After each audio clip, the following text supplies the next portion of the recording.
પાટણ રાધનપુરના ધારાસભ્ય લવિંગજી ઠાકોરે મુખ્યમંત્રી ભૂપેન્દ્રભાઈ પટેલને લખ્યો પત્ર। રાધનપુરથી ચાણસ્મા હાઈવેને 4 લેન બનાવવા લખ્યો પત્ર। કચ્છથી રાધનપુરથી પાલનપુરથી મહેસાણાથી અમદાવાદ સુધી 4 લેન રોડ બની ગયો છે, પરંતુ રાધનપુરથી ચાણસ્મા 4 લેન રોડ મંજૂર કરવાની કામગીરી બાકી છે। રાધનપુરથી ચાણસ્મા હાઈવે પર અમદાવાદ, બનાસકાંઠા તેમજ કચ્છ સુધીના વાહનોનું ભારે ટ્રાફિક પસાર થાય છે। રાધનપુરથી ચાણસ્મા 4 લેન હાઈવે બનશે તો માર્ગ અકસ્માત ઘટશે અને વાહનોનું ઈંધણ બચશે। પાટણ રાધનપુરના ધારાસભ્ય લવિંગજી ઠાકોરે મુખ્યમંત્રી ભૂપેન્દ્રભાઈ પટેલને લખ્યો પત્ર।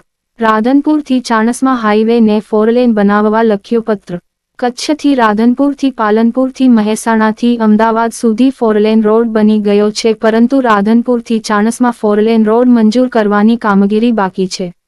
રાધનપુરથી ચાણસ્મા હાઈવે પર અમદાવાદ, બનાસકાંઠા તેમજ કચ્છ સુધીના વાહનોનું ભારે ટ્રાફિક પસાર થાય છે। રાધનપુરથી ચાણસ્મા 4 લેન હાઈવે બનશે તો માર્ગ અકસ્માત ઘટશે અને વાહનોનું ઈંધણ બચશે।